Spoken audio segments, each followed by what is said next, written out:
So during the course of my Trail 90 build, I've had to buy a whole wide selection of weird tools in order to get to the point that I am currently. Stuff that would make you scratch your head and go, what the hell am I doing? A lot of these things I would have to learn the hard way, just because if I were to look at a tutorial, I would never see these whatsoever up until I would go to videos that had nothing to do with the Trail 90 in specific, but just general motorcycle knowledge. So starting off, baby powder. So baby powder would be what you would put on your inner tube over here while you're in the middle of the process of putting it within the tire itself. And honestly, I don't know why, but I'm just gonna leave it up to the experts. Speaking of tires, another thing that I had to get was grease. So every video that I looked at so far mentions a specific tire grease, and I would heavily encourage you go that route.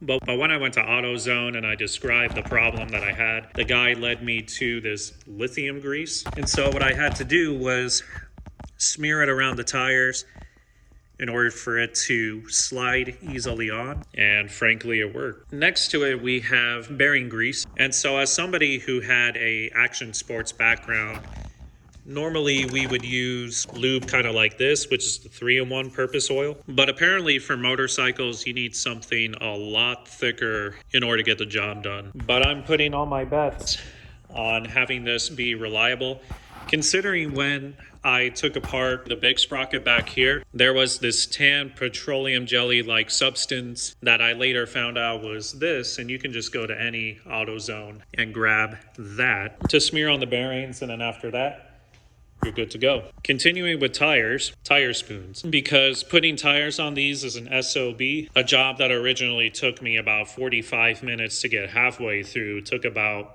20 minutes for both tires. I think these tire spoons greatly, along with the addition of these rim protectors that you put at the bottom over here to protect it from any scratching and all the above. Originally, when I was trying to remove bolts like these, I would try various kits where any of these kits that you buy, you would put it inside your drill and you would do everything backwards. You don't drill forwards, you drill backwards. But given the fact that none of that worked anyways, I would avoid buying any of these kits, avoid buying any tap and dies, because what actually worked out for me was simply a chisel. So when dealing with dead bolts over here that are just completely stuck to the motor, I found through a buddy that if you angle your chisel in a specific way and then you hammer it from the side, that it can get to a point where you can use your regular drill,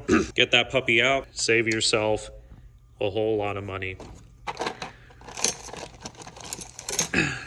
Another thing to get would be the snap ring pliers over here. You go down in there, you squeeze slowly, and you're able to just pull it out effortlessly. It's a godsend of a tool. Definitely better than the original way that I was trying things. For some reason, I'm not seeing the clutch nut tool. Over here, the fight, and I'll put an image of it on the screen. But you buy one of these tools, you put it inside your clutch ring along with a clutch holder tool. You attach this clutch nut socket onto your drill via one of these various attachments that you would put on there, and everything should be able to be held in place for the most part. However, one critical component when using the clutch holder tool is that you'll need a lot of weight on it. And for me, it was just simple as finding just a regular 10-pound workout weight, duct taping the weights to both ends of the clutch holder tool. That way it's just firmly placed on. You're not having to worry about applying pressure. And then you just exercise a lot of patience in seeing that the clutch nut comes out. After that, you remove the clutch holder tool, just lift it up, and you're good to go. Another godsend that I have is one of these bolt measurement tools. Because the Trail 90 has so many bolts, you wouldn't believe.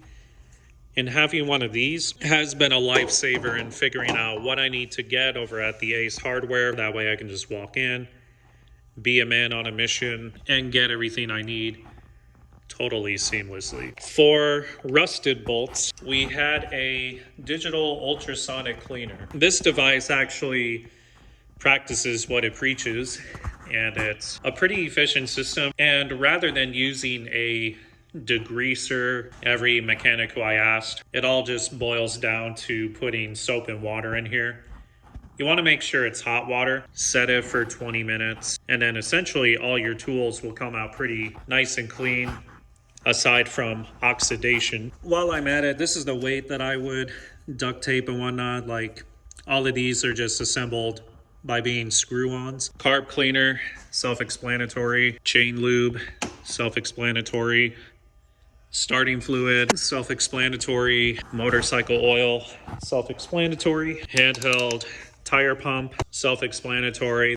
Face mask, that is for when you are sanding your lead-based paints. You want to be able to make sure that you have a bona fide professional face mask with these filters on the side, because apparently lead particles are so small. You need something with an extremely thick filter in order to capture those extremely tiny particles. However, I found out the best solution is just go to a sandblaster company. They take care of all the rigmarole for you, and then afterwards you can do a rattle can job, or you can send it to a collision shop. Is totally worth it. Getting yourself a box, something to hold the engine in. So across you have a little bit over a foot. In terms of the internal dimensions, it's about 9 inches across, 5.5 to 6 inches wide. I'm trying to think of what else. I had to get a set of bigger SAE Allen wrenches, just because there are some bolts out there that are too huge to handle. You know what? I'll do one more. Cardboard,